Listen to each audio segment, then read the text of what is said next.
Welcome back to the Champion Draft Series. I'm your host, Pink Ghost. And I'm your co-host, back on the desk once again, MonteXristo. Ghost, I'm so excited to be back here to break down all this week's action. We're excited to have you. We had so many anticipated matchups this week, and with the balance patch changing up so many things, we saw players sort of adjust their lineups, perform a few trades, and we were really excited to see exactly what they might bring to the table this time around. There were definitely some shakeups this week. Many players brought decks that surprised both their opponents and the viewers. So without any further ado, let's go ahead and dive straight into this week's action. Kane Aatrox returned from the bench this week as Slay needed them to take on FTP Bust's Bandle Swarm. Shyvana Aesol also returned, but this time as a fully fledged Dragons deck instead of his usual Cosmic Call Invoke list, likely due to the nerfs recently made by Riot. Though Bust's offensive prowess was certainly strengthened by their recent acquisition of LeBlanc to the roster, in the end, Los Charlangas had the bigger units and was able to come back and get their first win of the season. Iba a decir que todavía lo puede matar con un golpe coordinado, porque el alcance exacto. Pero bueno, GG, fue muy bueno. Vladimir the Hemo Mage made his CDS debut this week when the Empire's Gladiators brought him to fuel a Noxus Bandletree list. This deck had quick success against Frostbarrow's Vayne Rumble when they managed to aloof away Rumble right out of Cephalopod's hand. Sir Turman just had to win one more match with Evelyn Maokai, and unlike previous weeks, he did manage to draw all three Watery Graves. But unfortunately, he didn't have any cards to deal with Frostbarrow's Kindred on the final swing, and he went down, taking it to a Game 3. In the final game, while Sir Turman and his Empire's Gladiators had the tools to remove Rumble, the timely Culling Strike from Cephalopod came in clutch to stop the hate spike and seal the deal for Frostbarrow FC. This Cole was like solidifying the lethal. Like no matter what they had, this Cole saves me every single time. Against any card they could possibly have, this Cole will win me the game. Cole is crazy, man. Both Dizzimondo ORNG and the Windswept Warriors made massive changes to their lineups this week in hopes of targeting what their opponent didn't end up bringing. Jason opted to not bring Yasuo this week in order to target Azir Aurelia, while L Games chose not to bring Irelia, hoping to target Yasuo. L Games won the Shadow Isles Burn Mirror in Game 1, but in Game 2, Galio came in real clutch, giving the Warriors board the health they needed to properly block a few Sand Soldiers.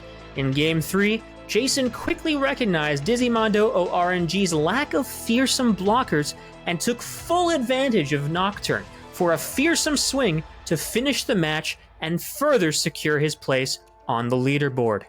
Let's go! Woo! Oh my god, after that first game, wow.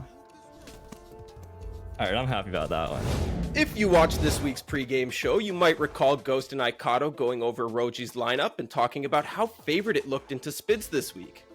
And despite him surprising us all with multiple post-nerf Cosmic Call lists, it certainly looked like he might run away with the set after Game 1 when his gigantic Celestials and cheap Obliterates ran over the Redeemed Qualities Poros.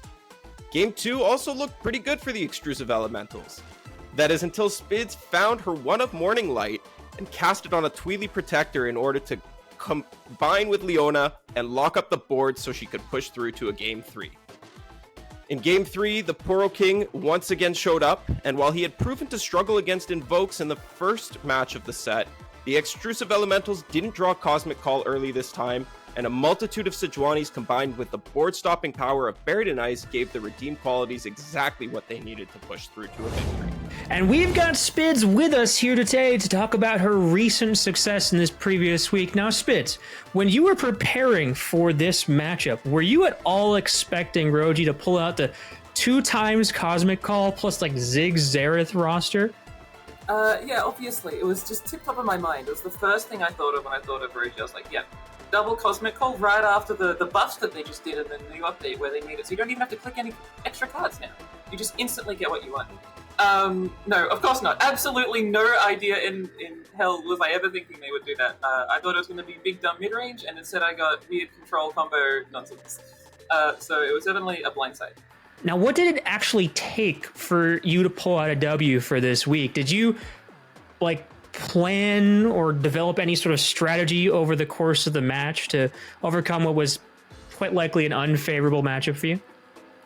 Yeah, so I think the way Cosmic Coal has changed post-nerf is very interesting for how the deck normally plays. Historically, 2 weeks ago, the card played as a turn 8, turn 9 instant, like FTR-esque win-con card, right? You get to get your tempo via getting your Great Beyond on the same turn that you play the Cosmic Coal, and that was pretty sufficient, right? And you're able to use your mid-game to stabilize relatively efficiently.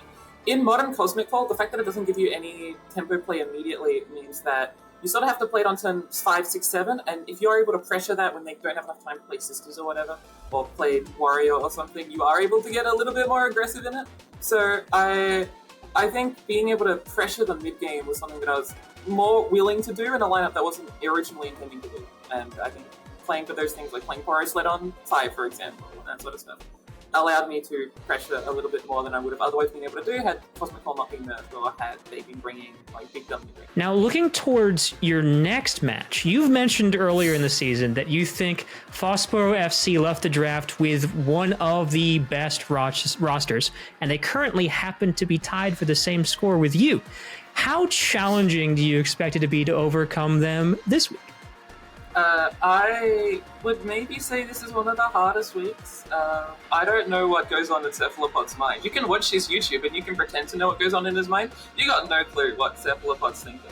And I'm very nervous for what sort of nonsense I'm expecting. I don't know if I should see Star-Crossed Lovers or, I don't know, Destiny's Call, if I should see Jackset. Like, I can't work out what it would be. So I'm rather nervous. Hopefully it's a good game. Because it'll definitely be the battle of the weirdest decks you've ever seen.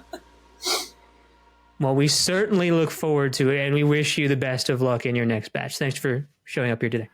Thanks for having me. Well, that wraps up our episode for today, but stay tuned for our Pick'ems winners as well as this week's schedule. We do have one game taking place on Tuesday this week, so keep your eyes open for that one. And make sure to follow us on Twitter and join our Discord to get immediate updates on the CDS.